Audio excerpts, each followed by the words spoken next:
ये कहानी है दिल्ली सल्तनत की। जब हमारे देश के अंदर जब जो मुग़लों का राज जब से शुरू हुआ था, ये कहानी उन्हीं सल्तनत की है। मतलब मुग़लों ने सबसे पहले शुरुआत तो की थी साउथ इंडिया से अंदर इन्वेशन किया था, पर इन्होंने राज किया था हमारी दिल्ली के ऊपर। तो ये कहानी उन्हीं मुग़लों के बारे में है। मुग़ल सल्तनत भले वो अलग बात है, बट शुरुआत करते हैं हम लोग दिल्ली सल्तनत से। इसके अगले वाले चैप्टर के अंदर हम बात करेंगे मुग़ल सल्तनत के बारे में। इसके अंदर हम पढ़ने वाले स्लेव डायनेस्टी और साथ ही साथ खिलजी डायनेस्टी, उसके बाद अंत में आएगा तुगलक डायनेस्टी। ठीक है, तो चलिए शुरू करते हैं चैप्टर को। सबसे पहले कोई भी जो भी डायनेस्टी बनी होती है या फिर किसी भी डायनेस्टी का जो निर्माण होता है उसको कैसे हुआ था, उसकी स्थापना कैसे हुई, उससे पहले हमें कुछ रिसोर्सेज पता चलते हैं। तो हम लोग देखेंगे सबसे पहले लिटरेरी रिसोर्सेज, जैसे हम पहले की जितनी भी वीडियोस है उसमें देख चुके हैं। पहले लिटरेरी सोर्सेज देखेंगे, फिर आर्कियोलॉजिकल सोर्सेज देखेंगे, उसके बाद फिर आएंगे उस डायनेस्टी के अंदर कौन कौन से राजा ने राज किया था। शुरुआत करते हैं सबसे पहले लिटरेरी सोर्सेज के अंदर। तो सबसे पहले हमारे पास आता है तारिक-ई-फिरोज़ा शाह। ये क्या है? ये एक टाइप की ऐसी किताब है जिसके अंदर दिल्ली सल्तनत में कितने ज़्यादा राजा ने राज किया है उन सब की हिस्ट्री बताती है। मतलब मोटा मोटी देखें तो हिस्ट्री ऑफ दिल्ली सल्तनत ये हमें इस किताब से पता चलता है कि इस दिल्ली सल्तनत में कौन कौन से राजा या फिर कह लो कौन कौन से शासकों ने राज किया था, उन सब के बारे में हमें इस किताब से पता चलता है। जैसे कि बरानी, अहमद, ताबिर, बदाऊन, इन सब के बारे में हमें इस किताब से अंदर से पता चलता है।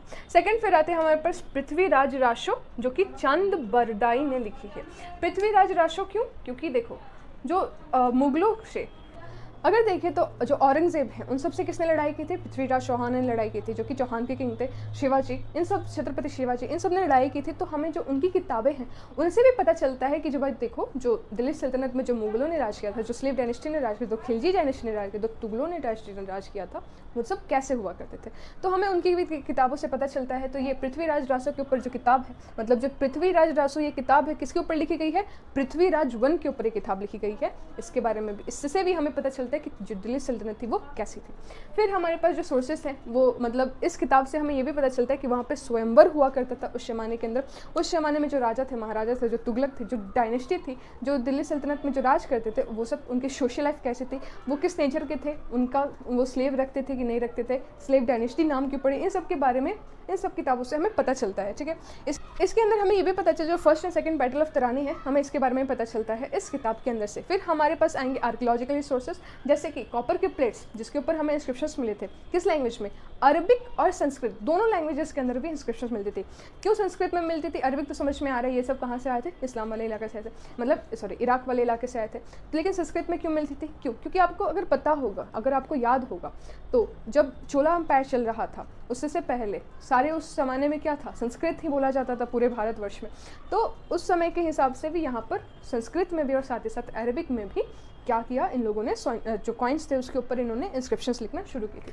सिर्फ और सिर्फ कॉइन्स के ऊपर ही नहीं, इन्होंने कॉपर प्लेट्स के ऊपर लिखा था, इन्होंने पिलर्स के ऊपर लिखा था, इन्होंने रॉक्स के ऊपर लिखा था, इन्होंने कॉइन्स के ऊपर लिखा था। और कॉइन्स की अगर बात करें तो हमारे पास दो टाइप के कॉइन्स होते हैं, तो वो बाद में डिस्कस करेंगे। लेकिन एक मोहम्मद बख्तियार खिलजी थे, ठीक है, इन्होंने कॉइन्स के ऊपर इंस्क्रिप्शन लिखवाई थी। तो इन्होंने अरबिक और साथ साथ संस्कृत दोनों ही लैंग्वेज में इन्होंने इंस्क्रिप्शंस लिखवाई थी।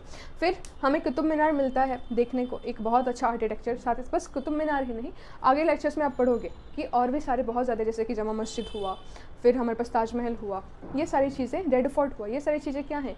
इन्हीं जो दिल्ली सल्तनत के जो भी शासक थे उन सभी ने बनवाई थी। ठीक है, तो कुतुब मीनार की बात करें तो कुतुब मीनार क्या है? इसके अंदर पंचताला है, मतलब पाँच इसके ताले हैं, मतलब 5 स्टेयर्स। ठीक है, ये सर्कुलर टावर है, नीचे भी सर्कुलर है और धीरे धीरे जाके थोड़ा सा ऊपर में भी क्या थोड़ा सा पतला हो जाता है। ठीक है, इसके अंदर रेड स्टोन से पूरा का पूरा बिल्डिंग बना है, बट इसके अंदर मार्बल्स का भी इस्तेमाल किया गया है और साथ ही साथ इसके अंदर कुरान के इंस्क्रिप्शंस भी किए गए हैं। इसके ऊपर, इस कुतुब मीनार के ऊपर।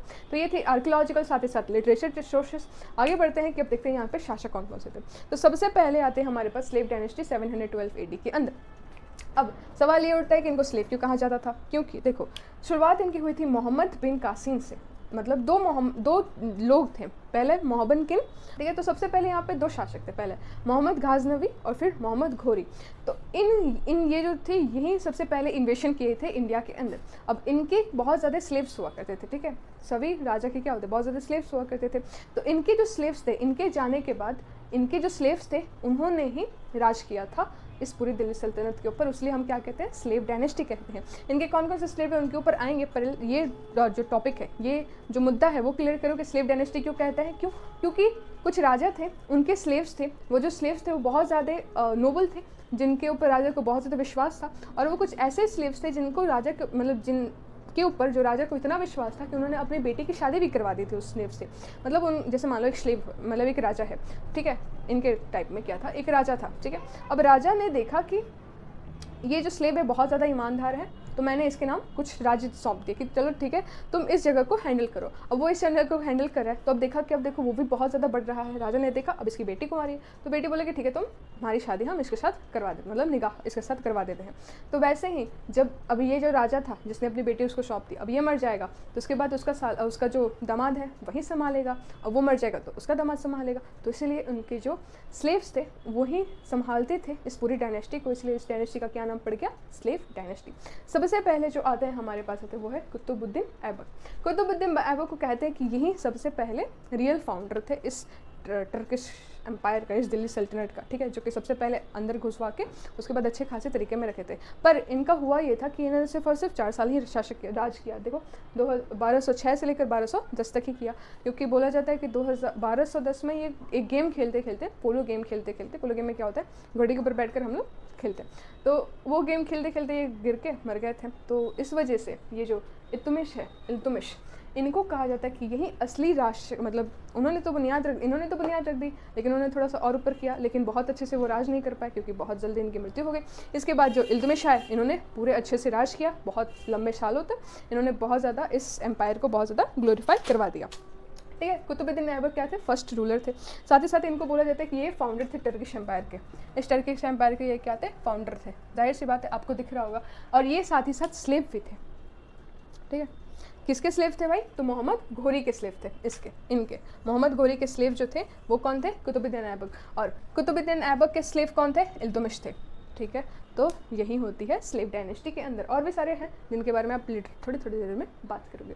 फिर इसने क्या किया था कि इसने क़वायतुल इस्लाम और अढ़ाई दिन का झोपड़ा, ये जो है एक का है टॉम है, क्या है, टॉम है, टॉम समझ रहे, टॉम नहीं, ये क्या है, मॉस्क है। मॉस्क कहाँ पर है, ये एक दिल्ली में मॉस्क है, ठीक है।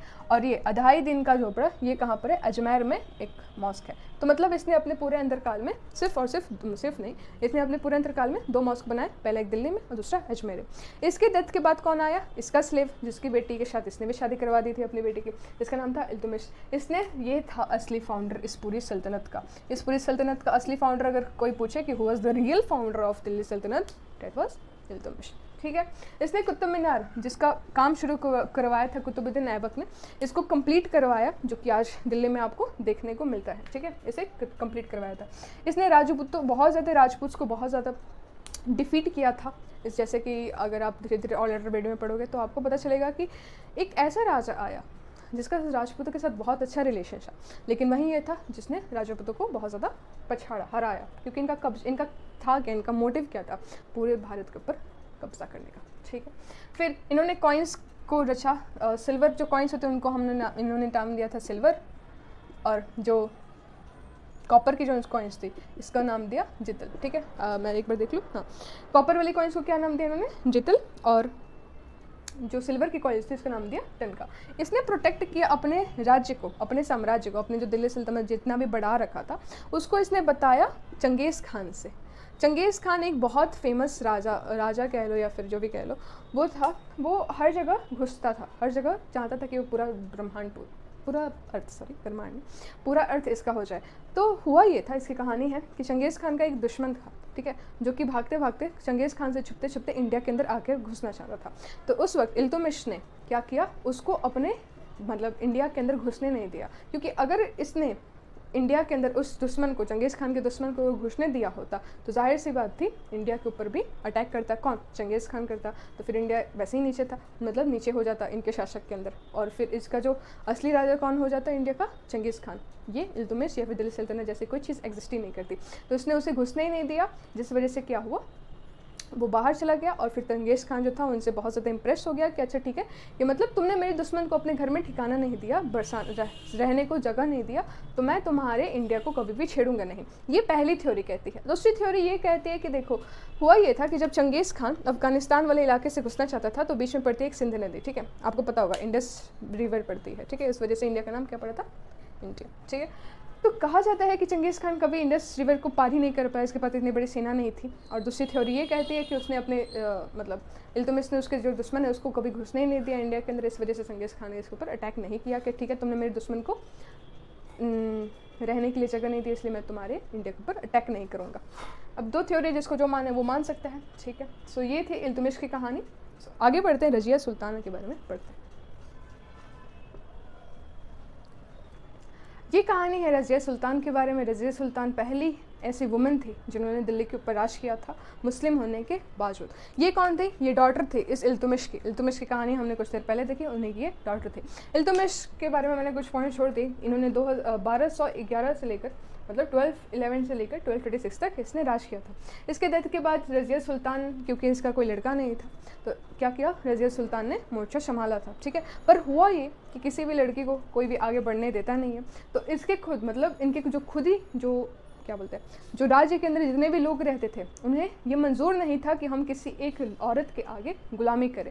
इनका ऑर्डर नहीं माना जाता था। ऑर्डर ना मानने के लिए पीछे कारण क्या दे देता है कि ये देखो एक औरत होकर के बावजूद भी क्या करती है, ये पर्दा नहीं पहनती है, ठीक है। ये उसके साथ साथ इन्होंने ये भी इल्ज़ाम लगाया कि इसका अफेयर चल रहा है किसी स्लेव के साथ जिसका नाम क्या था, जाकुत था। तो इनके लिए बहुत ज़्यादा शर्मनाक बात आ गई, ठीक है। लेकिन फिर भी ये लड़ती रही 4 साल तक इन्होंने राज किया। उसके बाद इन्होंने जो नोबल्स थे मतलब अपने ही आदमियों के संग लड़ाई करते करते अपनी प्राण त्याग दिए, ठीक है। ये थी रज़िया सुल्तान की छोटी सी कहानी, थोड़ा सा मोटिवेशन। फिर आते हैं हमारे पास नसीरुद्दीन, जो कि बहुत ही ज़्यादा वीक रूलर थे और साथ ही साथ एक पपेट रूलर थे। पपेट रूलर मतलब देखो उस समय जो टर्किश रूलर्स तो थे, टर्किश एम्पायर ये जो था, उसमें क्या हुआ था कि उनके कुछ 40 टर्किश पीपल्स हुए जिसको हम बोलते थे 40 या फिर चलिकान आर्मी, ठीक, या फिर कह लो 40-40 जो भी आपकी किताब के अंदर मेंशन है। तो ये जो 40 थे इनका काम ये चाहते थे कि अब देखो यार इल्तुतमिश तो मर गया जो कि सबसे बड़ा राजा था, रज़िया सुल्तान उनके बीच में आई थी, उनको भी हमने टपका दिया। फिर अब किसी ना किसी को तो राजा बनाना ही है, तो इस नसीरुद्दीन को बना देते हैं। अब ये नसीरुद्दीन बना, ये बस पपेट राजा था, मतलब इसका काम था कि बस बैठे रहना। जितने भी ऑर्डर्स थे वो सब इन्हीं को करवाने थे, जो भी काम करवाना था तो बस इनके ऑर्डर के ऊपर वो चलता था। ये नसीरुद्दीन किनके ऑर्डर पे, सारी पावर किनके हाथ में थी, इस 40 के हाथ में थी, लेकिन काम कौन करता था, नसीरुद्दीन करता था। ये बहुत ज़्यादा वीक रूलर था और साथ ही साथ एक पपेट रूलर भी था, ठीक है। फिर आया बहुत दिन तक ये सब देखने के बाद एक बलबन नाम का आदमी आया। बलबन क्या था? बलबन एक ये भी एक स्लेव था जिसे पर्शिया से खरीदा गया था, ठीक है। और जब बलबन ने इस पूरी दिल्ली सल्तनत, ये जो टर्किश एम्पायर थी, इसके ऊपर जब मोर्चा संभाला तो इनकी आयु खुद 60 साल थी, ठीक है। सो जो उस उम्र में जाकर इन्होंने मोर्चा संभाला, ठीक है। क्यों संभालने? क्योंकि भाई नसीरुद्दीन ने 20 साल तक राज कर लिया था, ठीक। तो इसे कौन, बलबन को किसने खरीदा था? बलबन को खरीदा था इल्तुतमिश ने, जो कि एक स्लेव था पर्शिया का। तो पर्शिया माने फारसी जगह, ठीक है। तो वहाँ पर स्लेव था। उसके बाद फिर ये इंडिया में आया, मतलब इनके सल्तनत के अंदर काम की। तो उसके बाद ये चाहता था कि मैं खुद बन जाऊँ, पर उसके बीच में कौन आए थे? रज़िया सुल्तान। तो बोले कि ठीक है भाई, रज़िया सुल्तान भी अच्छा खासा काम करी थी। लेकिन उसके बाद कौन आए? नसीरुद्दीन। अब बोला कि भाई इसको क्या बनाए, ये तो कुछ काम ही नहीं कर रहा है, इसके पीछे तो कौन बैठा है? ये टर्किश एम्पायर, ये 40 बैठे हैं। तो फिर इससे इन्होंने क्या किया, अपना मोर्चा संभालने के लिए ये 60 साल की उम्र में जाकर बने दिल्ली सल्तनत के या फिर कह लो टर्किश एम्पायर के सबसे बड़े राजा, ग्रेटेस्ट। इन्होंने क्या किया, अपना जो एम्पायर था ये दिल्ली सल्तनत का, इसको इंडस रिवर से लेकर ब्रह्मपुत्र तक फैलाया और फिर हिमालय से लेकर नर्मदा तक, मतलब ईस्ट से लेकर वेस्ट तक, नॉर्थ से लेकर साउथ तक इन्होंने इस पूरे एम्पायर को फैला दिया, ठीक। उसके बाद इसने क्या किया, मंगलोस जो कि चंगेज़ खान था ना, उसकी आर्मी थी, उसके अगेंस्ट भी लड़ाई की इसने, उनको अंदर नहीं घुसने दिया। तो फिर जो लोगों को देखो लोगों को क्या चाहिए, सिंपल सा लोगों को क्या चाहिए, लोगों को चाहिए कि तुम सेफ्टी प्रोवाइड करो, हम तुम्हारे अंदर काम करने को तैयार है, पर तुम अगर ये अश्योर करो कि हम तुम्हारे राज्य के अंदर एकदम से बहुत ज़्यादा सुरक्षित है, तो हम तुम्हारे अंडर काम के लिए तैयार हैं। तो इसने क्या किया, मंगलोस के ऊपर अटैक किया, उनको वापस भेज दिया, ठीक है। फिर इसके पास एक वेल ट्रेंड आर्मी इसने तैयार की, बहुत ज़्यादा कठिन, मतलब होता है ना कि एकदम लड़ने के लिए तैयार, मरने के लिए तैयार, ये आर्मी तैयार की। क्यों तैयार की? इसके पास इतना ज़्यादा दिमाग कहाँ से आया?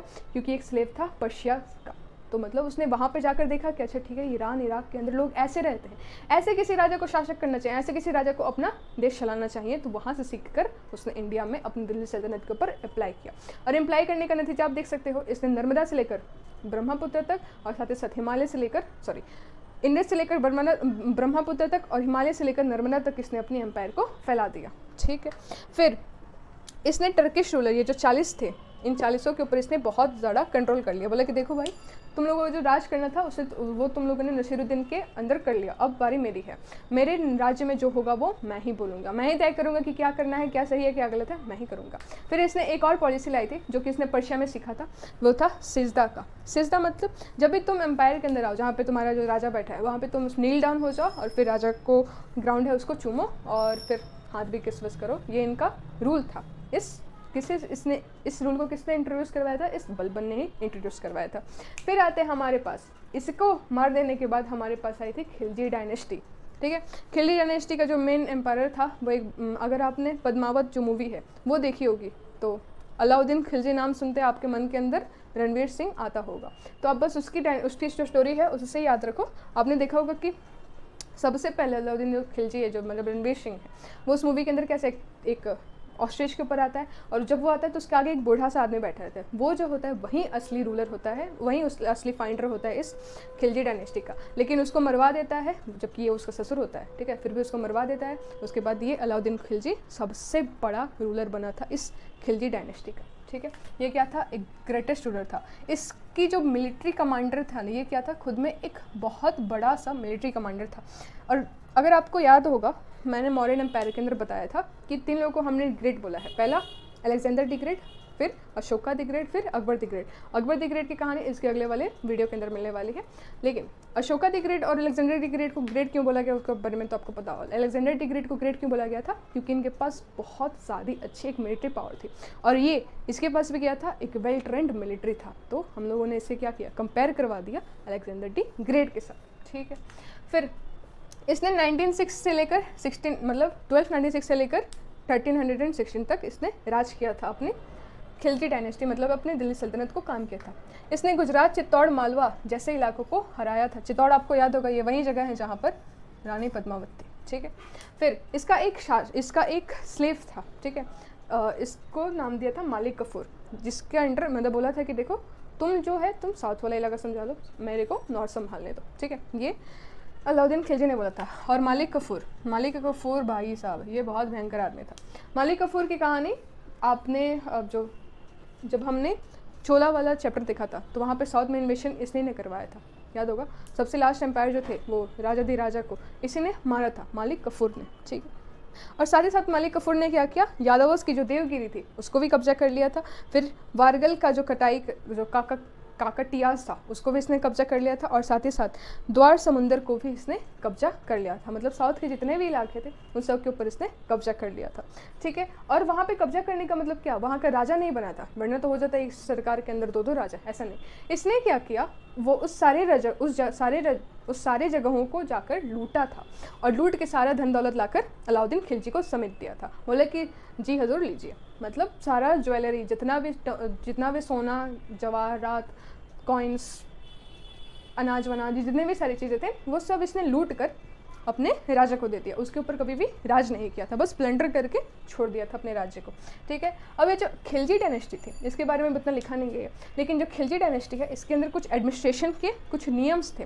3 नियम थे। पहला taxation and control of market, फिर दूसरा रिफॉर्म इन लैंड रेवेन्यू और फिर तीसरा मेजर अगेंस्ट नोबेलिटी। तो सबसे पहले देखते हैं कि इसने फिक्स्ड प्राइस रखे थे फूड्स के ऊपर, वेजिटेबल्स के ऊपर, और इसने ग्रेनरीज बनाई थी जिसके अंदर अनाज रख सके। फिर इसने टैक्स बढ़ा दिया था, जिस हिसाब से तुम्हारा लैंड होगा उस हिसाब से तुम्हारा टैक्स होगा। ठीक है, 1/6 वाला 1/4 वाला 1/4 वाला जो रेवेन्यू का टैक्स था उसने यहाँ पर अप्लाई किया। ठीक है, इसने फूड के ऊपर फिक्स प्राइस रखी थी और साथ ही साथ वेजिटेबल्स के ऊपर भी। ठीक है, और देखा कि जो भी लैंड जिसके अंदर कल्टीवेशन हो रहा है, उपजाऊ है, खेती हो सकती है, खेती हो रही है, उसका टैक्स इसने करके बढ़ा दिया। टैक्स वहाँ पे बढ़ गया। इसने फिक्स टैक्स रखा था कि जो लैंड है भाई देखो तुम ऐसा नहीं कर सकते, तुम्हारा जो टैक्स है वो तुम्हें देना ही पड़ेगा, तुम चाहे कोई भी हो, लेकिन हम तुमसे टैक्स वसूल जरूर करेंगे। ठीक है, फिर इसने लैंड रेवेन्यू का और लैंड रेवेन्यू ने लैंड का, किसके पास कितना खेत है, किसके पास कितना पैसा आता है, इन सब का इसने बहुत अच्छा खासा एक रिकॉर्ड रखा था। ठीक है, मतलब ये नहीं कि कोई भी इसके चंगुल से बच सकता है, कोई भी इसके चंगुल से नहीं बच सकता। ठीक है, फिर ये अपनी जो अपनी नोबल है, जितने भी लोग हैं इसके तहत काम करते हैं, उन सबके खिलाफ बहुत ज़्यादा स्ट्रिक्ट था। इसके साम्राज्य में कोई भी शादी नहीं हो सकती कि बिना परमिशन के, मतलब अगर तुम चाहो तो तुम शादी नहीं कर सकते, जब तक इसकी परमिशन नहीं होगी तब तक तुम किसी से भी शादी नहीं कर सकते हो। और जब भी किसी की शादी होती है तो पूरा उसकी हिस्ट्री जान लेता था कि ये कौन लड़की है या फिर कौन सा लड़का है, कहाँ से है, ये वो सारी की सारी जानकारी ले लेता था। क्योंकि इसे बहुत ज़्यादा शक था कि कोई भी अपना ही होगा जो कि तुम्हें धोखा देने वाला है। इस वजह से इसने क्या किया था, स्पाई लगाए थे अपने ही आदमियों के ऊपर। लोग क्या करते हैं कि अपने अपने नेबर्स के ऊपर स्पाई लगाते हैं कि वो जो क्या बोलते हैं, वो जो भी राज्य है वो हमारे ऊपर अटैक करने वाला है, तो हमें उसके बारे में पता चलनी चाहिए। पर ये क्या किया, ये अपने ही आदमियों के पीछे स्पाई लगा के बैठा था कि कोई भी कुछ भी सोच रहा है टिगड़म करने का, मेरे को मारने का, तो मेरे को पता चल जाएगा। ठीक है, और आपने देखा होगा उस मूवी के अंदर, पद्मावती के अंदर, इसके ऊपर भी अटैक होता है। इस वजह से इसने बहुत ज़्यादा स्पाई भी लगा रखी थी। ठीक है, फिर इसकी एक बहुत अच्छी खासी स्ट्रॉन्ग आर्मी थी, और स्ट्रॉन्ग आर्मी के होने का पीछे ये रीज़न था कि देखो, अगर कोई भी पुलिस वाला है, इससे मान लो पुलिस ले लेते हैं, जिम कर दे कि उस टाइम की आर्मी को भी पुलिस कहा जाता था, तो अगर उसे रिश्वत दी जाएगी, मतलब उसकी सैलरी लो है, इस वजह से उसे रिश्वत थोड़ी सैलरी से ज़्यादा दी जाएगी, तो क्या होगा, वो तुम्हारी बात मान लेगा, वो तुम्हारा काम करवा देगा। तो इसने क्या किया था, अपनी जो आर्मी है, मतलब अपने जो पुलिस वाले हैं, उनकी सैलरी ही हाई कर दी थी। मान लो इसकी सैलरी 1 लाख है, अब 1 लाख सैलरी वाले को अगर आके कोई 1000 रुपये घूस देगा तो कोई मानेगा, नहीं मानेगा। तो उसने यही किया था, क्योंकि उसको पता था कि मेरे जो लोग हैं उनके पास इतने ही पैसे हैं, तो मैं इनकी सैलरी को थोड़ा हाई कर दूंगा। ठीक है, तो उसने ये काम करवाया था अपनी आर्मी को स्ट्रॉन्ग करने के लिए कि सैलरी हाई कर दो, कोई घूस ही नहीं दे पाएगा, और कोई घूस ही नहीं दे पाएगा तो मेरे अगेंस्ट काम ही नहीं कर पाएगा।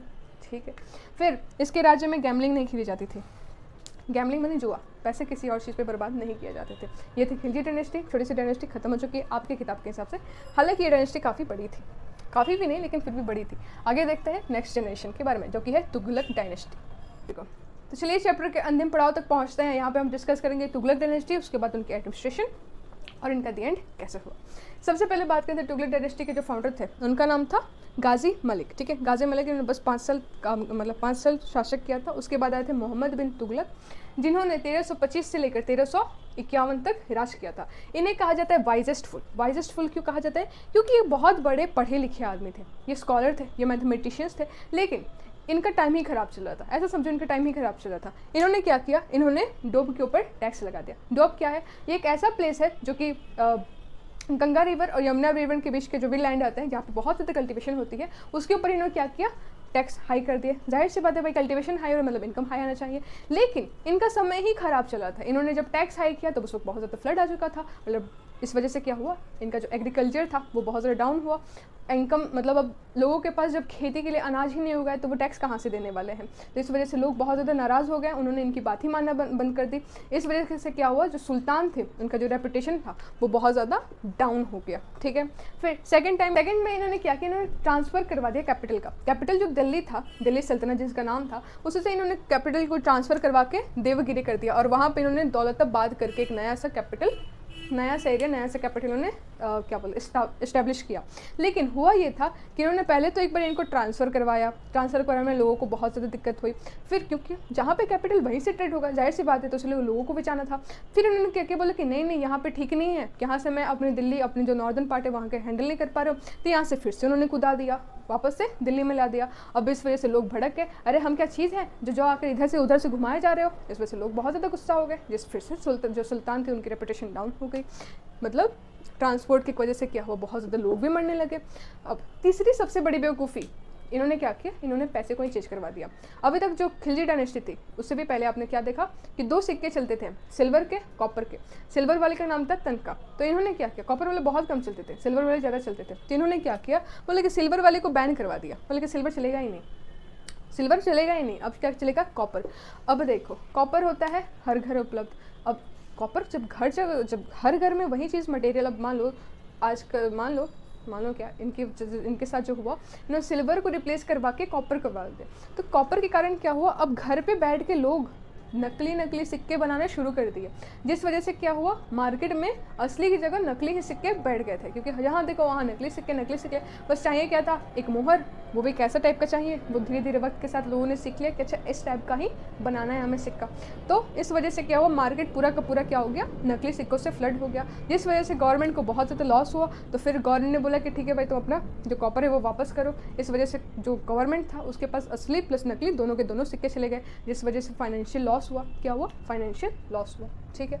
फिर इन्होंने क्या किया, ये एशिया पे भी कब्जा नहीं कर पाए। देखो इससे पहले जितने भी थे रूलर्स, उन्होंने कहीं ना कहीं हाथ पैर मारा था, और हाथ पैर मारा था तो इनके हाथ में बहुत कुछ लगा था, पर ये इनके हाथ में ना एशिया लगा। इन्होंने सोचा कि हम सेंट्रल एशिया पे कब्जा करेंगे, वो भी नहीं हुआ। इन्होंने सोचा हिमाचल प्रदेश पे करेंगे, वो भी नहीं हुआ। इन्होंने सोचा कि हम क्या करेंगे, इन्होंने सोचा इनके इतने सारे लॉसेस के कारण इनको क्या हुआ, एक बहुत बड़ा सा फाइनेंशियल लॉस हुआ, क्योंकि आपने ऊपर में देखा इन्होंने टैक्स बढ़ाया, टैक्स भी नहीं हुआ। फिर लोग भी इनसे गुस्सा हो गए, इनकी रेपुटेशन भी डाउन हो गई। फिर इन्होंने क्या किया भाई, इन्होंने ट्रांसफ़र करवा दिया कैपिटल का ट्रांसफ़र करवाने के बाद लोगों को आने जाने में दुख हुआ। आने जाने के दुख के कारण कितने लोग मर गए, जिस वजह से बहुत ज़्यादा लोगों का गुस्सा बढ़ गया। फिर उन्होंने कॉपर करवा दिया, जो कॉइन्स थे उसकी कॉपर करवा दिया। कॉपर करवाने के बाद भाई लोगों ने तो फ्लड ही करवा दी भाई। फिर अब आए हमारे पास फिरोज शाह तुगलक। इनको कहा जाता है बहुत ज़्यादा दयालु राजा थे। ये बहुत ज़्यादा चैरिटी में कार्य करवाते थे, मतलब ये लोगों के लिए काम करते थे। अभी तक जितने भी खिलजी फिलजी जितने भी लोग आए, उनका काम क्या था, उन्होंने लोगों को बस उनके साथ बहुत ज़्यादा बुरा बर्ताव किया। पर फिरोज शाह तुगलक बहुत एक अच्छे राजा थे। इन्होंने क्या किया, इन्होंने एक ट्रस्ट फाइंड किया, ट्रस्ट खोला जिसका नाम था दीवाने खैरियत। इसका काम ये था कि वो लड़कियाँ जिनके पेरेंट्स के पास पैसा नहीं है, जो अपनी शादी नहीं करवा सकते अपनी लड़कियों की शादी, तो उनके लिए फ़ंड देना, ठीक है। ऐसा नहीं होता ना कि सब कोई नॉर्मल होता है, कुछ जो डिसेबल्ड पर्सन होता है उनके लिए भी इसमें से ही फ़ंड आते थे। तो इनका फ़ंड बहुत ज़्यादा फेमस था। तो जो भी फॉरेनर्स जब आते थे ट्रेड वगैरह करने के लिए, तो इनके फ़ंड के लिए डोनेशन डाल के जाते थे। इस डोनेशन से क्या होता था, जो भी लड़कियाँ जिनका बहुत ज़्यादा वीक हैं, जो शादी करवाने के लायक नहीं हो पा रही हैं, उनके पापा मम्मी उतना पैसे अफोर्ड नहीं कर पा रहे, तो इसमें से फ़ंड उनके पास जाता था। इस वजह से बहुत ज़्यादा एक दयालु राजा थे।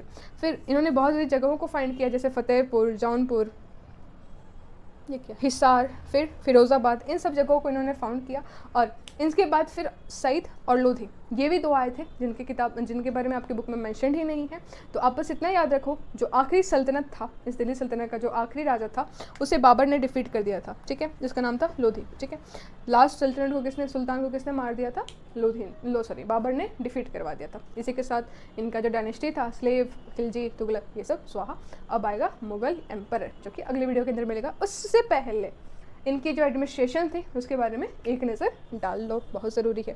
देखो सुल्तान हेड था, और सुल्तान और साथ ही साथ उनके जो मंत्री वगैरह थे, वही लोग मिलके इस पूरे के पूरे साम्राज्य के ऊपर राज करते थे, ठीक है। इन किसके, अभी हमने बात तुगलक की ही हो रही है, तुगलक डायनेस्टी, इनकी ही बात हो रही है। नेक्स्ट वीडियो के अंदर मुगल एम्पायर को शुरुआत करने वाले हैं। तो इनका जो कंडीशन था, इनका जो ट्रेडिशनल लॉ था कि अगर किसी को भी न्याय देना है, किसी के साथ कौन सा न्याय करना है, वो इनके जो ये क्या था, इराक से आए थे ना, तो ये इस्लाम धर्म को फॉलो करते थे। तो इन्होंने इस्लाम धर्म के हिसाब से अपना लॉ खोजा था, ठीक है। फिर इनका जो मिलिट्री फोर्स था वो काफ़ी अच्छा था, मिलिट्री फोर्स अच्छा था। क्यों, क्योंकि आपको याद होगा जो बलबन था और जो खिलजी था, वो दोनों बहुत ज़्यादा अच्छी खासी एक मिलिट्री रखे हुए थे, ठीक है। फिर आगे बढ़ते हैं, इनके जो सेंट्रल गवर्नमेंट थी, सेंट्रल गवर्नमेंट के अंदर एक वजीर था, जिसे मंत्री कह लो, फिर एक बख्शी था, और फिर एक काजी था। ये 3 हेड हुआ करते थे। और फिर इन्होंने अपने हिसाब से 3 सेक्शन बनाए थे, ठीक है। जैसे हमारे यहाँ क्या होता है, हमारे अंदर सुप्रीम कोर्ट, हाई कोर्ट, ये सब होता है ना, तो इनके अंदर भी कुछ सेक्शन थे। पहला था दीवाने इंशा, जो कि स्टेट प्रॉब्लम्स को हैंडल करता था। फिर था दीवाने रिसालत, जो कि रिलीजियस प्रॉब्लम्स को हैंडल करता था, टैकल करता था। फिर एक था दीवाने आमिर कोही, जो कि एग्रीकल्चर लॉसेस, एग्रीकल्चर प्रॉब्लम, इन सब को हैंडल करता था। 3 चीज़ें थी, दीवाने इंशा, दीवाने रिसालत, और फिर दीवाने आमिर कोही, ठीक है। उसके बाद ये जो प्रोविंशियल है, ये तो सेंट्रल लेवल की बात हो रही है। अब जो स्टेट लेवल मतलब प्रोविंशियल लेवल पे बात करो, तो वहाँ का हेड था वाली और मुफ्ती, ठीक है। इन्होंने क्या किया, लैंड रेवेन्यू के ऊपर इन्होंने टैक्स लगाए थे। मतलब कुछ लैंड को रिजर्व कर दो, इसके अंदर से जो भी खेती होगी वो डायरेक्टली अनाज जो होगा वो राजा के पास आएगा। राजा के पास भी कुछ ना कुछ तो खाने के लिए आना चाहिए ना, तो कुछ लैंड को इन्होंने रिजर्व करवा दिया कि जो लैंड है इनके अंदर से जितना भी खेती होगा वो राजा के पास डायरेक्ट आएगा, उनके कुछ मंत्री वगैरह उनके पास आएगा। फिर इनका जो most important source of income था वो यही था, लैंड रेवेन्यू। मतलब खेती हो रही है, उसके अंदर से आ रहा है, जितना भी पैसा टैक्स के फॉर्म में, वो सब इनका सोर्स ऑफ इनकम था मोस्टली। लेकिन फिर उसके साइड में भी था, जैसे कि ट्रेड्स वगैरह थे। फिर इनका एक रूल था कि 1/3 ऑफ द प्रोड्यूस्ड के ऊपर फिक्स टैक्स था। मतलब लैंड में जितना भी मिल रहा है, जितना भी तुम्हारा खेती हुआ, उसका 1/3 हिस्सा का जो टैक्स है वो मेरे को चाहिए। ठीक है, तुम्हारे ऊपर है वो, तुम टैक्स तुम पैसे के फॉर्म में दो या फिर तुम सामान के फॉर्म में दो, लेकिन तुम्हें 1/4 देना ही देना है। सोशल लाइफ की बात करें तो इन्होंने 3 सेक्शंस बना रखे थे। पहला फॉरेन मुस्लिम, यानी कि जो इस्लामिक वाले थे, जो कि ये लोग, फिर एक इंडियन मुस्लिम्स थे, और फिर एक थे हिंदू धर्म। तो हिंदू वालों के साथ इन्होंने क्या किया कि भाई हिंदू तो खुद ही कास्ट में खुद में आपस में लड़ रहे थे। जो मुस्लिम वाले थे, इंडियन मुस्लिम, उनको इन्होंने बोला कि देखो तुम्हारे पास सबसे अच्छा ऑप्शन है, तुम क्या करो अपना धर्म कन्वर्ट करवा लो। मतलब इंडियन मुस्लिम से तुम क्या हो जाओ, इस्लामिक धर्म को फॉलो करने लाओ। ठीक है, उसके बाद जो फॉरेन मुस्लिम थे वही थे जो कि शासक करते थे, जैसे कि तुगलक, जैसे कि खिलजी, जैसे कि बालबन, जैसे कि आगे के जितने भी पिछले हमने देख रखे। ठीक, फिर इन्होंने स्लेव सिस्टम को इंट्रोड्यूस करवाया था। इससे पहले किसी भी राजा ने स्लेव सिस्टम इस्टेब्लिश या फिर इंट्रोड्यूस नहीं करवाए थे। ये पहले थे जिन्होंने स्लेव सिस्टम इंट्रोड्यूस करवाए थे। इन्होंने चाहे वो इंडियन हो, चाहे वो हिंदू हो, चाहे वो मुस्लिम हो, सबको बेचा, सबसे स्लेवरी करवाई।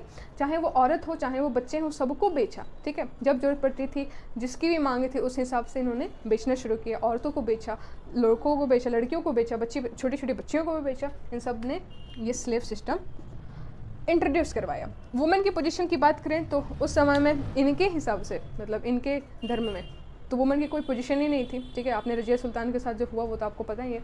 लेकिन हिंदू धर्म में अभी भी वुमेन की जो पोजीशन थी वो काफ़ी हाई थी। उन्हें अभी भी एजुकेशन दिया जाता था, इन्हें अभी भी मान सम्मान मिलता था। पर जो मेन रीज़न था कि जिसके कारण जो वुमेन्स थे, इनकी पोजीशन हिंदू धर्म में भी कम हुई, वो इन्हीं के कारण था।